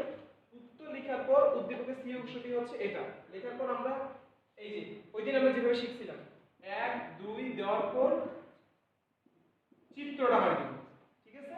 এরপরে আমরা কি 4 5 দিব, ওই রকম করে দিব, তাহলে দেখা যাবে 1.5 পৃষ্ঠা হয়ে গেছে, বাস কাজ শেষ। অল্প কাজেই 5 পৃষ্ঠা। এখন একটা কথা আছে, এখানে আরেকটা কোশ্চেন আসে, সেটা হচ্ছে যে তোমার খুবই রেয়ার কোশ্চেন আসে, তবে আসতে পারে, ঠিক আছে? মানে খুবই রেয়ার তবে আসতে পারে। ঘ নাম্বার কোশ্চেন লিখো, প্লাস্টিডের ত্রিমাত্রিক গঠন সূক্ষ্ম গঠন ব্যাখ্যা করো। প্লাস্টিডের, প্লাস্টিডের ত্রিমাত্রিক, ত্রিমাত্রিক সূক্ষ্ম গঠন, সূক্ষ্ম গঠন ব্যাখ্যা করো। এটা খুবই রেয়ার আসে, মানে খুবই কম আসে, তবে আসতে পারে, বলা যায় না, ঠিক আছে? বইয়ে যেহেতু চিত্রটা আছে, আমি বলি ত্রিমাত্রিক সূক্ষ্ম গঠন কি। দেখো ওই দিন আমরা যেমন করতেছিলাম মাইটোকন্ড্রিয়ার ক্ষেত্রে আমরা একটু জুম ইন করছিলাম না অক্সিজেনটাকে দেখার জন্য, ঠিক সেইরকমই এইখানে একটু জুম ইন করতে হবে। দেখো বইয়ের মধ্যে আছে চিত্র, এটা সবারই বাড়ির কাছে, এটা হোমওয়ার্ক, এটা আমার বোঝানোর দরকার নেই, এটা একেবারে ইজি। দেখবা যে এইটাকে একটু যদি জুম ইন করো তাহলে এটাকে বলা হচ্ছে স্ট্রোমা লেভেলিং। তারপরে এটা হচ্ছে থাইলাকয়েড, মানে একটা তুমি যদি থাইলাকয়েড নাও, ঠিক আছে কথা, একটা থাইলাকয়েড, তারপরে এখানে দেখো ফটোসিনথেটিক ইউনিট গুলো আছে, বুঝা গেছে কথা? ওই যে ফটোসিনথেটিক ইউনিট, তারপরে এটিপি সিনথেসিস গুলা, এগুলাকে বলা হচ্ছে ত্রিমাত্রিক গঠন। এটা সবারই বাড়ির কাছে, এটা সবাই বাড়ির মধ্যে করবা, ঠিক আছে? এই চিত্রটা আসতে পারে বইয়ের মধ্যে আছে, এটা আমাকে আর বুঝাতে লাগবে না, এটা ইজি। এটা আমাদের মোটামুটি তাহলে স্ট্রোমা লেভেলে আমরা এইগুলা মোটামুটি কি বুঝে ফেলেছি, ঠিক আছে? এইভাবে এটা একটা কোশ্চেন আসতে পারে ঘয়ের জন্য। আর একটা ঘয়ের জন্য ইম্পর্টেন্ট কোশ্চেন আছে। মনে করো কি করবে, এরকম একটা চিত্র দিছে, বুঝছো কথা?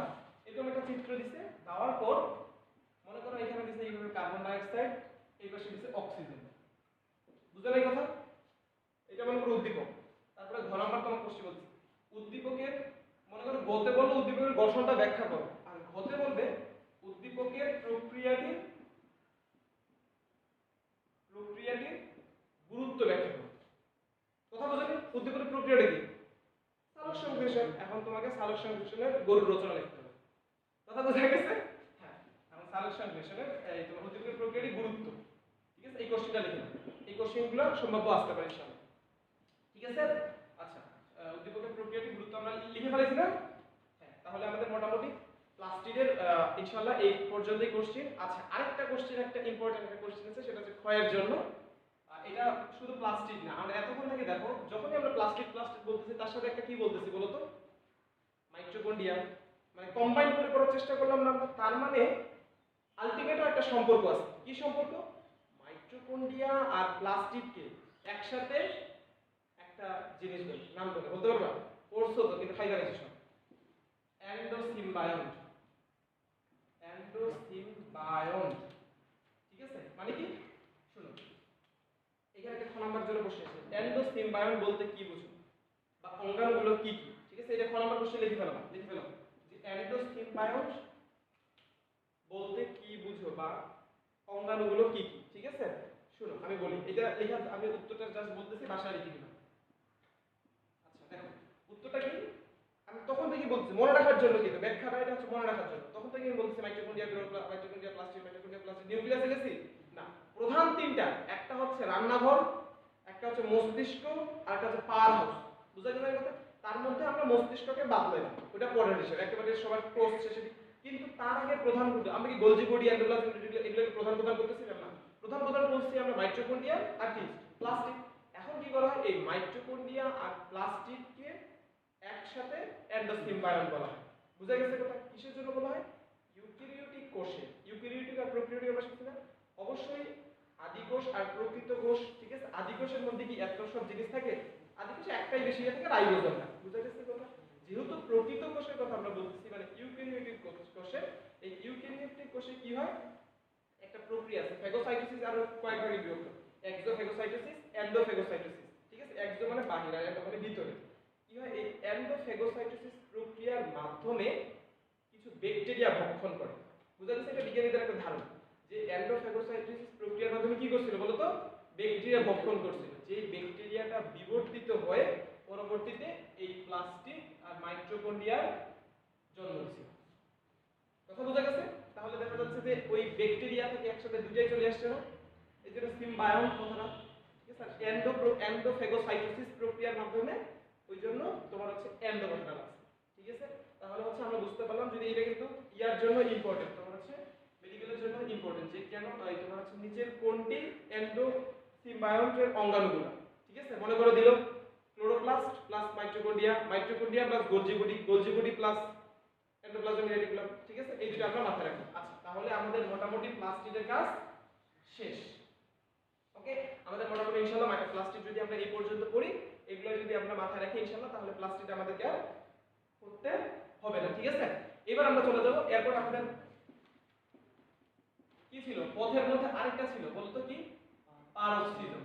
পি লিখে ফেলো, পারক্সিজম। এগুলো ছোট ছোট, এগুলো নিয়ে ব্যাখ্যা আমাদের খুব একটা নেই, লিখে ফেলো পারক্সিজম। পারক্সিজম, পারক্সিজম লেখো, দেখা হইছে? আচ্ছা, পারক্সিজম কি আমি বলি, এটা তো একটা অঙ্গাণু অবশ্যই। এটার মধ্যে ওই যে লাইসোজোম যেমন ছিল না, লাইসোজোমের মধ্যে অনেক এনজাইম ছিল না, এই পারক্সিজমের, আচ্ছা লাইসোজোম এল কত দিছিলাম বলো তো? 40 দিছিলাম না? 40। এখন এল 40 এর মধ্যে হচ্ছে যে 40 ধরনের এনজাইম থাকে, এখানে দেখা যাচ্ছে 50 ধরনের এনজাইম। এটা একটু লিখতে হবে, এই যে পারক্সিজমের মধ্যে কয় ধরনের এনজাইম থাকে বলো তো? 50 ধরনের এনজাইম থাকে, কিন্তু তার মধ্যে প্রধান যে এনজাইমটা থাকে কি বলতো নামটা? ক্যাটালেস। এর আগে আমি মনে বলছিলাম তৃতীয় অধ্যায়ে, ঠিক না? ডিপ্রেশন। আচ্ছা, এখানেও বলবো আবার হাইড্রোজেন পারঅক্সাইড। শোনো, আমাদের শরীরে, আমি আজকে অত ব্যাখ্যায় যাব না এটা নিয়ে, ঠিক আছে? রোজার মাস, ঠিক আছে? তাহলে বিষয় হচ্ছে যে যখন আমরা খুবই ডিপ্রেশনের মধ্যে থাকি, দেখা যায় যে তখন আমাদের শরীরে কি উৎপন্ন হয়, এটা কিন্তু আমাদের খুব গুরুত্বপূর্ণ কাজ। হাইড্রোজেন পারঅক্সাইড উৎপন্ন হয় যখন খুবই ডিপ্রেশনের মধ্যে থাকি, চিন্তা ভাবনা বেশি করা হয়, যার কারণে কিন্তু আল্লাহ আমাদের শরীরে একটা এনজাইম দিয়েছে, সেই এনজাইমের নাম কি? ক্যাটালেস এনজাইম। এই ক্যাটালেস এনজাইমটা তখন একে ভেঙে দিই, পানি আর অক্সিজেন উৎপন্ন করে। বুঝা গেছে কথা? তাহলে ক্যাটালেস এনজাইমটা ভেরি ভেরি ইম্পর্টেন্ট একটা জিনিস। এখন তুমি যদি নিজে থেকে ডিপ্রেশন করে H2 হাইপার করে দিছো, ক্যাটালিস্ট কি তোমার হাইপার হবে? অবশ্যই না, একটা নির্দিষ্ট অ্যামাউন্ট আছে ক্যাটালিস্ট।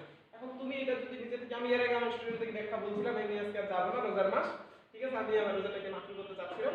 তাহলে বিষয় হচ্ছে যে তোমার এই যে H2O2 কিভাবে উৎপন্ন হয়, ঠিক আছে? তাহলে একেবারে সাবধান, এটা নিয়ে আমাদেরকে মাথায় রাখতে হবে। এটা আমরা আরেকবার বললাম যে H2O2 ক্যাটালিস্টের মাধ্যমে H2O, এখানে কিন্তু আমাদের ভেরি ভেরি ইম্পর্টেন্ট যে কোন এনজাইমের মাধ্যমে হাইড্রোজেন পারঅক্সাইডটা ভেঙে যায়, ঠিক আছে? কোন এনজাইম? Catalyst enzyme. আচ্ছা, এখানে লাগবে আরেকটা পড়ছিলাম, গ্লাইঅক্সিজন। লিখে ফেলো, গ্লাইঅক্সিজন। গ্লাইঅক্সিজন লেখ, গ্লাইঅক্সিজন। গ্লাইঅক্সিজন কি আমি বলি, শুনো।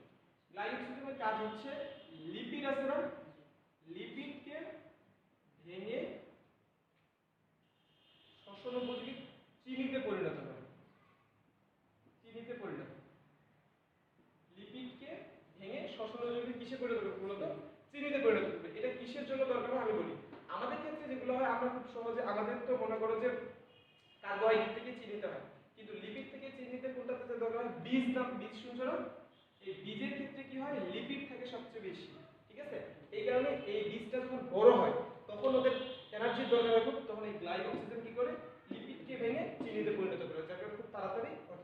এই জন্য আমরা একটা নোট লিখব যে বীজে সঞ্চিত পদার্থ গ্লাইকোসিজেন বেশি থাকে। বীজে সঞ্চিত পদার্থে গ্লাইকোসিজেনটা সবচেয়ে বেশি পরিমাণে থাকে। বীজের সঞ্চিত অংশে গ্লাইকোসিজেনটা সবচেয়ে বেশি পরিমাণে থাকে, ঠিক আছে? হ্যাঁ, তাহলে আমাদের হ্যাঁ বীজের সঞ্চিত, ঠিক আছে। আচ্ছা মোটামুটি আর একটা জিনিস আমরা শুধু বলবো, তাহলে এখানকার কাজ শেষ। সেটা হচ্ছে টোনোপ্লাস্ট। এগুলো ছোট ছোট জিনিস। টোনোপ্লাস্ট, এই যে দেখো টিতে কি টোনোপ্লাস্ট। টোনোপ্লাস্ট আমরা কি বলবো একবারে লিখে ফেলো, আমি বলি ফেলি। দেখো আমরা এই যে সাইটোপ্লাজম ছিল না, আমরা প্রথম দিন যখন আর্ট করলাম, এখানে একটা এই যে আমের আটির মতো দিছিলাম নেক্সট একটা, তাহলে এটার নাম কি বলতো? কোষ গহ্বর। এই যে কোষ গহ্বর বাইরে কিন্তু বাতাসে কোশ্চেন আছে, কোন নাম্বার কোশ্চেন যে টোনোপ্লাস্ট কি লিখে ফেলো। সাইটোপ্লাজমের অভ্যন্তরে অবস্থিত কোষ গহ্বরের চারপাশে যে আবরণী আছে, ঠিক আছে, এই আবরণীটার নাম কি বলতো? টোনোপ্লাস্ট। আচ্ছা এই টোনোপ্লাস্টের এখানে একটা লেখা হয়েছে না? আচ্ছা দেখো এখানে একটা আমাদের নোট দিতে হবে। কি নোট? এই যে টোনোপ্লাস্ট আছে না, এটা হচ্ছে রাবার জাতীয়। রাবার জাতীয়, রাবার জাতীয়। এটা প্রশ্ন আসে যে রাবার জাতীয় হচ্ছে কোনটি, ঠিক আছে? কি হবে বলো তো? টোনোপ্লাস্ট। তাহলে আমাদের মোটামুটি তোমার যেগুলা তোমার হচ্ছে যে মোটামুটি যে অঙ্গাণুগুলো ছিল, এখন আমাদের শুধু একটা অঙ্গাণু বাকি আছে, সেটা কি বলতো? নিউক্লিয়াস। তাহলে আমাদের টপিক 2 এর টপিক 3 এর মধ্যে যে ভেরি ভেরি ইম্পর্টেন্ট একটা অঙ্গাণু, সেটার নাম কি বলতো? নিউক্লিয়াস। দুইটা অঙ্গাণু সবচেয়ে গুরুত্বপূর্ণ, একটা ছিল ক্লোরোপ্লাস্ট আর একটা কি নিউক্লিয়াস। এবার আমরা চলে যাব ইনশাআল্লাহ নিউক্লিয়াসের মধ্যে। আমরা কিছুক্ষণের মধ্যে নিউক্লিয়াস পড়ে শেষ করে দেব, ঠিক আছে? তাহলে আমরা নিউক্লিয়াসে চলে যাব। দেখো নিউক্লিয়াস টপিক 3 একটা গুরুত্বপূর্ণ অঙ্গাণু কি বলতো? নিউক্লিয়াস। টপিক 3 03, ঠিক আছে? নিউক্লিয়াস। আচ্ছা সেম কাজ আমরা যেভাবে ক্লোরোপ্লাস্ট করছি, যেভাবে মাইটোকন্ড্রিয়া বললাম, তারপরে ঠিক সেভাবেই আমি কি করব বলো তো? নিউক্লিয়াসটাও করব। দেখো আমরা আগে বলছি পড়ার ক্ষেত্রে আমরা কি করব? আগে আমরা পড়ব কি বিজ্ঞানী যদি থাকে তাহলে বিজ্ঞানীটা পড়ব, 2 নাম্বার পড়ব আমরা কি ভৌত গঠন, 3 নাম্বার আমরা কি করব? আর ভৌত গঠনটা কিসের মাধ্যমে করব? চিত্রের মাধ্যমে করব, ঠিক আছে? এরপর আমরা পড়ব যে রাসায়নিক গঠন, বাস তারপরে কাজ করে কাজ শেষ, ঠিক আছে? এখন আমরা যেটা যাব নিউক্লিয়াসের ক্ষেত্রে। শুনুন নিউক্লিয়াসের ক্ষেত্রে বিজ্ঞানীর নামটা আমরা আগে, আচ্ছা হ্যাঁ এখানে একটা জিনিস সারনেম যেগুলো থাকে, ওই যে ওইটাতে যেমন বলছিলাম কোষের রান্নাঘর বলা হয় কাকে? প্লাস্টিক। এখানে এগুলো আমরা জানি, যদিও কোষের মস্তিষ্ক বলা হয় কাকে? মস্তিষ্ক বলা হয়। বুঝা যায় কথা? এগুলো তো জানো তাই না? এগুলো হেড বা মস্তিষ্ক, এগুলো আমরা জানি, এগুলো নিয়ে আমাদের কথা বলা দরকার নেই। আমরা যেটাতে যাব সেটা হচ্ছে যে শুনো very very important M N. আমি কিন্তু যেগুলো কঠিন জিনিসগুলো ওগুলো কম্বাইন করে পড়ার চেষ্টা করছি, ঠিক আছে? এই জন্য ওইভাবেই মাথায় রাখার চেষ্টা করবো, যেটা যেখানে দিচ্ছি ওইভাবেই পড়ার চেষ্টা করবো। প্রথম লেকচার থেকে কিন্তু সেম কাজ আমি করতেছি, দেখো। তাহলে M R N, M N এর মধ্যে পার্থক্যটা কি দেখো? আচ্ছা এম উপরে না এন উপরে? এম উপরে না? তাহলে মনে করো যদি আমি এইভাবে দিই আমার দোষ হবে? 10 থেকে 15, বুঝো না কথা? এম 20, এন 10 থেকে 15, মানে এন নিচের জন্য কম আর এম উপরে বেশি। কিসের জন্য কথা বললাম? এম তো হলো মাইটোকন্ড্রিয়া, এন তো হলো নিউক্লিয়াস। তার মানে একটা কোষের 20 ভাগ থাকে হচ্ছে মাইটোকন্ড্রিয়া, 10 থেকে 15 ভাগ থাকে নিউক্লিয়াস। মনে থাকবে? এটা কিন্তু খুব ইম্পর্টেন্ট একটা জায়গা, কনফিউজিং, খুব কনফিউজ হয় যে কোনটা কোনটা কোনটা কোনটা, ঠিক আছে? তাহলে নিউক্লিয়াস থাকবে কতগুলা, সরি কত পার্সেন্ট? 10 থেকে 15। মনে থাকবে না?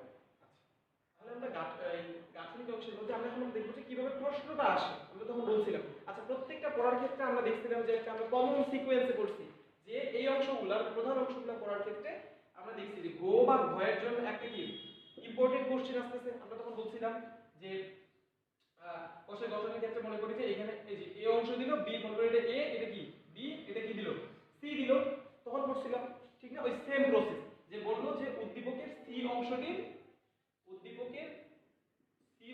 কি গঠন চিত্র সহ ব্যাখ্যা করো। কথা বুঝে গেছে? তাহলে এই কোশ্চেনটা আমাদের মাথায় রাখতে হবে, উদ্দীপকের সি অংশটির গঠন চিত্র সহ ব্যাখ্যা করো। আচ্ছা আমরা এখন চলে যাই ভিতরের দিকে। আচ্ছা আমরা একটু দেখি উত্তর। আমরা উত্তর করার ক্ষেত্রে আমরা প্রথম থেকে প্রথম টপিক থেকে আমরা বলছি কিভাবে আমরা উত্তর করব, কারণ এই অধ্যায় মানে এই প্রশ্নগুলো কিন্তু অনেকেই দিতে চায় এই কারণে যে ইজি হয় খুব, ঠিক আছে, ভালো জিনিস ইজি হয়, তবে মানে যাতে ভালো উপস্থাপনটা যাতে ভালো করে এইটার দিকে আমাদের কিন্তু খেয়ালটা রাখতে হবে। দেখো প্রথমে আমরা কি করব, সংজ্ঞা টাইপের কিছু, যদি সংজ্ঞা না থাকে তার মানে হচ্ছে পরিচিতি। কি পরিচিতি, যে মাইটোকন্ড্রিয়া হচ্ছে উদ্দীপকের সি অংশটি হচ্ছে নিউক্লিয়াস হচ্ছে কোষের দ্বিস্তরী আবরণ দ্বারা আবৃত এবং কোষের কি বলে মস্তিষ্ক নামে পরিচিত। কথা বোঝা গেছে? এইভাবে আমরা একটু কি দিব, পরিচিতিটা দিব। এরপরে আমরা চলে যাব ভৌত গঠন, মানে হচ্ছে গাঠনিক উপাদান যেটা ভৌত গঠন। ভৌত গঠনের মধ্যে যদি আমরা যাই, দেখো এক নম্বরে আমরা ভৌত গঠনে আমরা একটু চিত্রটা আঁক করে ফেলাই সবাই। আমরা চিত্রগুলো একটু ভালো করে খাতায় আঁকার চেষ্টা করব, মানে ফ্রি হ্যান্ড, যেহেতু পরীক্ষা হলে আমাদেরকে করতে হবে, ঠিক আছে, খারাপ হোক তারপরেও করতে হবে, সমস্যা নেই। 1 2 3 4 5 হ্যাঁ ঠিক আছে। তারপরে আমরা জানি নিউক্লিয়াসটা আমরা ছোট থেকেই পড়ি, ওটা নিয়ে আমাদের কোনো সমস্যা হবে না ইনশাআল্লাহ। শুধু কয়েকটা কনসেপ্ট আমাদের একটু ক্লিয়ার করতে হবে। আচ্ছা দেখো, বাস আমাদের কাজ শেষ। দেখো দেখি আমরা এখন এক নম্বরে যাব, ওই যে মাইটোকন্ড্রিয়া যেভাবে পড়ছি, ক্লোরোপ্লাস্টে যেভাবে বললাম, সেম কাজ কি এখানেও করব, ঠিক আছে। এখানে ওই যে পড়ছিলাম প্রথমে কি ছিল, আবরণী, মানে প্রত্যেকটার ক্ষেত্রে একটা আবরণী দরকার আছে। এখানে আমরা প্রথমে কি করব, এই যে আবরণী, বুঝা গেছে কথা? তারপর হচ্ছে নিউক্লিয়ার ঝিল্লি, যেহেতু নিউক্লিয়াসের এই জন্য প্রত্যেকটা ক্ষেত্রে কি আসবে, সামনে কি আসবে, নিউক্লিয়ার কথা আসবে, নিউক্লিয়ার ঝিল্লি বা নিউক্লিয়ার আবরণী যেটাকে বলা হচ্ছে, ঠিক আছে। আচ্ছা দেখো তো এক নম্বরে আমরা টপিকসে দেখি, দেখো তো এই যে নিউক্লিয়ার যে আবরণীটা আছে এটা কয়টা করে দিছি আমি, মাইটোকন্ড্রিয়া কয়টা ছিল, ক্লোরোপ্লাস্টে কয়টা ছিল, মানে প্লাস্টিডের যেটা, আর এটা কয়টা আছে, দুইটা। তার মানে দেখা যাচ্ছে বেশিরভাগ এটা কি দ্বিস্তরী, ঠিক আছে। কিন্তু মাইটোকন্ড্রিয়ার ক্ষেত্রে একটা ব্যতিক্রম কি ছিল, তার ভিতরের আবরণটা ঢুকে যায় কি গঠন করছিল, আঙ্গুলের মতো প্রবর্তন। সে আঙ্গুলের মতো প্রবর্তন কি বলছিলাম, অক্সিজেন ক্রিস্টি। এই তো ভুল করা যাবে না, বারবার বলছি, এটা কিন্তু ভেরি ভেরি ইম্পর্টেন্ট একটা জায়গা। বাস তাহলে এখানে আমরা দেখতে পাচ্ছি যে কি স্তরী, দ্বিস্তরী। বাস এই যে দ্বিস্তরী আবরণ।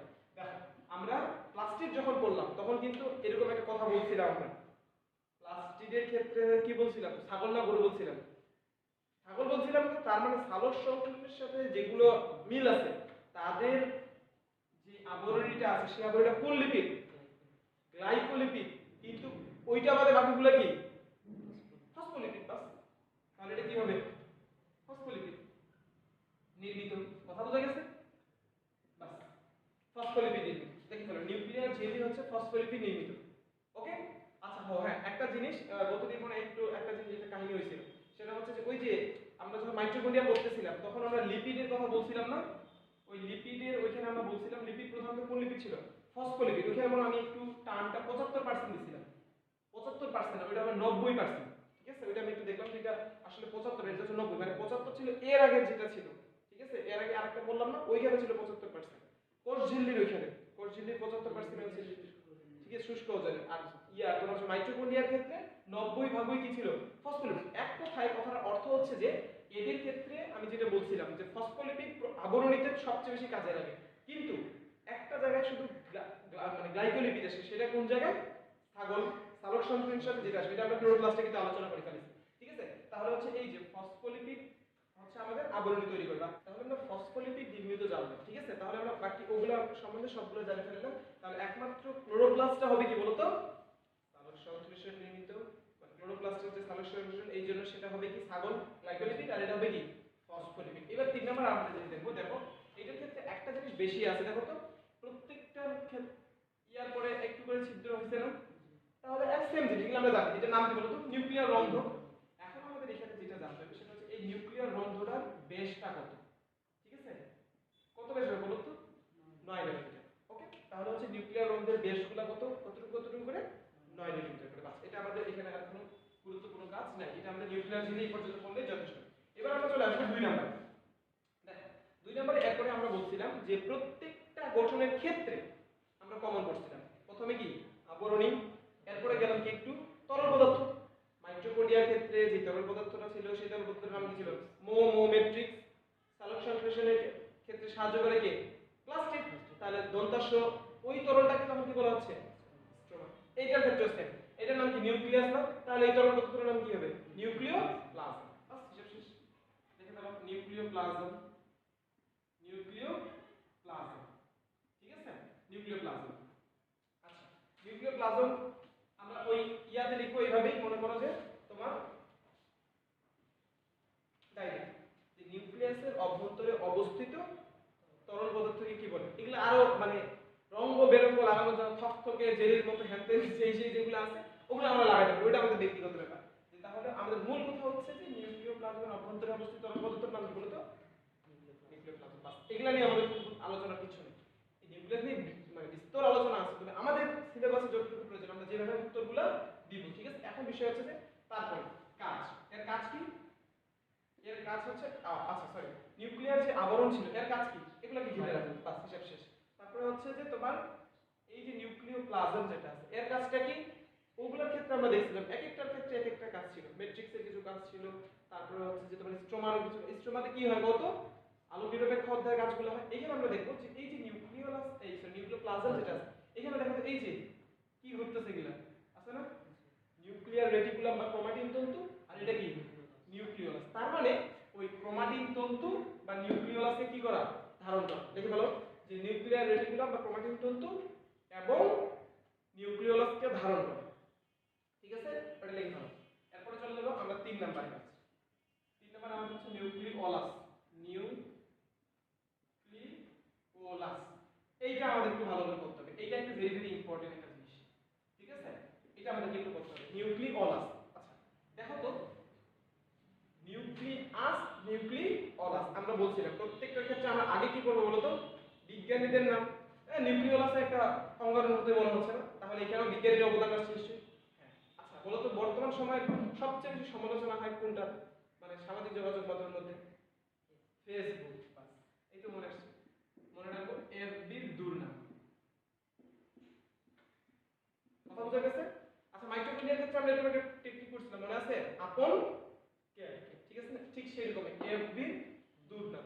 এই যে নিউক্লিওলাস যেটা আছে এটা নিয়ে কে কে কথা বলছে, একটা হলো ফন্টনা, ফন্টনা, ঠিক আছে। ফন্টনা কি করেছিল, দোতে হচ্ছে দেখতে পান, ঠিক আছে, ফন্টনা কি করতে পান, দেখতে পান। বিতে হচ্ছে বোমেন, বোমেন, নোতে হচ্ছে নামকরণ করেন, মনে থাকবে না। তাহলে হচ্ছে আমরা বললাম এফবির দুর্নাম, ফন্টনা কি করে বলতো দেখতে পান, আর বোমেন কি করে বলতো নামকরণ করেন। বাস এখানে একটা বিষয় আছে, দেখো আমরা নিউক্লিয়াসের কথা কি তখন বলছিলাম, বলি নাই, কেন বলি নাই, কারণ নোট বিজ্ঞানী Robert brown, Robert brown nucleus আবিষ্কার করেন। রবার্ট ব্রাউন নিউক্লিওলাস আবিষ্কার করেন না, নিউক্লিয়াস আবিষ্কার করেন, যাতে করে এই দুটো নামের সাথে এইটা ভুলাই না হয়, এই জন্য আমরা একসাথে করব। এফবি দুর্নাম হচ্ছে নিউক্লিওলাসের, আর রবার্ট ব্রাউন হচ্ছে নিউক্লিয়াসের, মনে থাকবে না, লিখবেন নোট রবার্ট ব্রাউন নিউক্লিয়াস আবিষ্কার করেন। রবার্ট ব্রাউন কি করে বলতো, নিউক্লিয়াস আবিষ্কার করেন। আচ্ছা এখানে একটা ভেরি ইম্পর্টেন্ট টার্মস দেখো, শুনো আমি কাজ যখন বলবো তখন তো বলবো যে নিউক্লিয়াসের কাজটা কি রকম, তবে তার আগে একটু আমরা বলে রাখি। দেখো নোট, এনওটি নোট, যে সকল কোষে প্রোটিন সিনথেসিস মানে সংশ্লেষিত হয় না সেই সকল কোষে নিউক্লিওলাস দেখতে পাওয়া যায় না। আমি আরেকবার বলি, যে সকল কোষে প্রোটিন সিনথেসিস হয় না মানে প্রোটিন সংশ্লেষণ হয় না সেই সকল কোষে কি দেখা যায় না বলো তো, নিউক্লিওলাস দেখা যায়, এটা একটু আমাদের মাথায় রাখতে হবে। আচ্ছা নিউক্লিওলাসের এবার আমরা চলে যাই কাজ, দেখো কাজ, নিউক্লিওলাসের কাজ ভেরি ইম্পর্টেন্ট, এই কাজটা আমাদের মাথায় রাখতে হবে। 1 নাম্বার কাজ আরএনএ ও প্রোটিন সংশ্লেষণ, আরএনএ ও প্রোটিন সংশ্লেষণ, প্রোটিন সংশ্লেষণ। আচ্ছা দেখো আমরা একটু আগে বললাম যে সকল কোষে প্রোটিন সংশ্লেষিত হয় না সে সকল কোষে কি দেখা যায় না, নিউক্লিওলাস, প্রোটিন সংশ্লেষণ হয় না নিউক্লিওলাসে দেখা যায় না, কথা বুঝা গেছে, এরকম বিষয়। 2 নাম্বার নিউক্লিওটাইডের, নিউক্লিওটাইড, নিউক্লিওটাইডের ভান্ডার হিসেবে কাজ করে, ভেরি ইম্পর্টেন্ট একটা লাইন, যে নিউক্লিওটাইডের ভান্ডার হিসেবে কাজ করে কোনটি, বুঝা গেছে কথা। আচ্ছা নিউক্লিওটাইড আমরা বুঝি না, আমরা জানি আমাদের নিউক্লিক অ্যাসিড তৈরি হওয়ার জন্য নিউক্লিওসাইড তারপরে কি তৈরি হয়, নিউক্লিওটাইড, মানে নিউক্লিওসাইডের সাথে ফসফরিক অ্যাসিড মিলে কি হয়, নিউক্লিওটাইড হয় না। ওই যে ডিএনএ আর আরএনএ তৈরি হতে লাগে না, মনে নাই, প্রথম অধ্যায় এটা তো আছে, শেষের দিকে আছে আমাদের নিউক্লিক অ্যাসিড যখন আমরা বলবো তখন বলবো।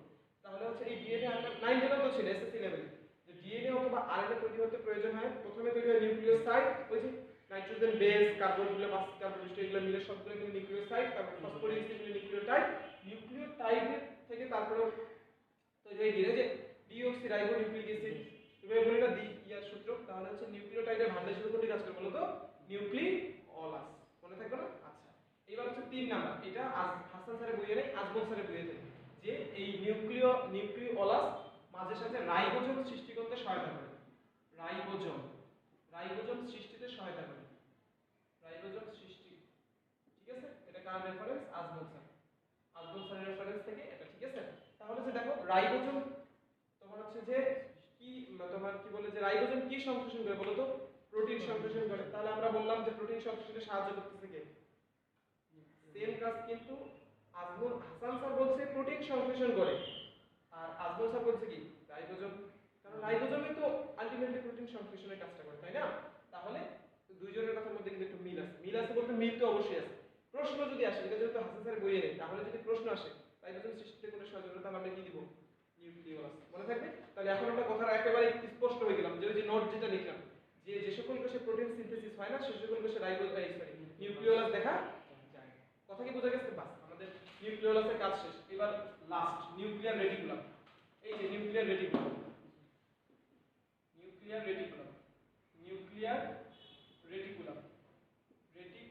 বা ক্রোমাটিন তন্তু, এই যে জালের মধ্যে, এগুলো আমরা চিনি সবাই। নিউক্লিয়ার রেটিকুলামটা আমাদের এটা নিয়ে আমরা কোনো কথা বলার দরকার নেই।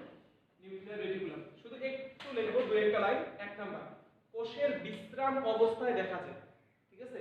কোষের বিশ্রাম অবস্থায় স্পষ্ট দেখা যায়। 2 নাম্বার লাইন, বংশগতীয় বস্তুর স্থানান্তর ঘটায়, ঠিক আছে? 2 নাম্বার লেখো, বংশগতীয় বস্তুর স্থানান্তর ঘটাতে কি করে বলো তো? সাহায্য করে, ঠিক আছে? তাহলে মোটামুটি আমরা যদি নিউক্লিয়ার রেটিকুলাম আমরা চিনে ফেলাম, আবরণী, রন্ধ্র, নিউক্লিওলাস আর একটা নিউক্লিয়ার রেটিকুলাম। মোটামুটি নিউক্লিয়াসের মধ্যে আমরা যদি এতগুলোই এই জিনিসগুলো যদি মাথায় রাখতে পারি ইনশাআল্লাহ, তাহলে আর মোটামুটি। আচ্ছা, আরেকটা জিনিস একটু শুধু ইম্পর্টেন্ট নোট, এই নোট পড়ে আমাদের ইনশাআল্লাহ এই টপিক মানে সাইটোপ্লাজমের যে অঙ্গাণুগুলো আছে ঝিল্লিবিহীনটা আমরা শুরু করে নিই, ঝিল্লিবদ্ধ অঙ্গাণুগুলো শেষ। তাহলে নোট, এই নোটের মধ্যে আমাদের কি বলে যে লিখবো, পরিণত স্থিত কোষ,